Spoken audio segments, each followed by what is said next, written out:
Curieux et curieux, bonjour. Ceci est une coupe, tout ce qu'il y a de plus simple.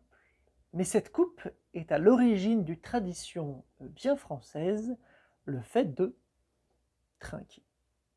C'est en effet l'une des deux premières coupes qui ont trinqué dans toute l'histoire. Je ne peux malheureusement pas vous expliquer pour quelle occasion, c'est trop dangereux.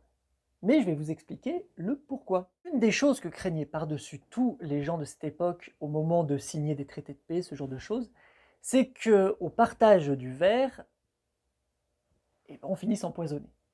C'est une pratique assez courante.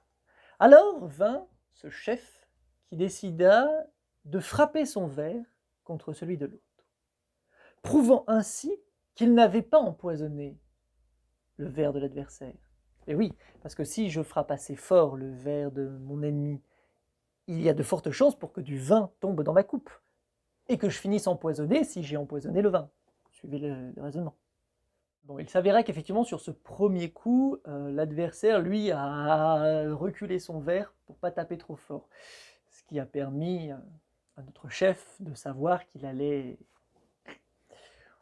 Donc effectivement, le traité n'a pas vraiment eu lieu, il y a eu de nouveau une guerre, mais ceci est resté dans les esprits et est devenu systématique.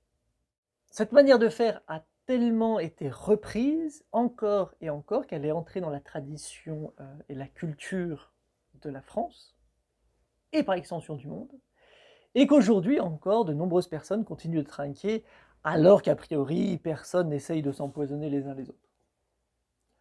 Enfin, normalement. Sur ce, je vous souhaite une curieuse journée et à mardi prochain.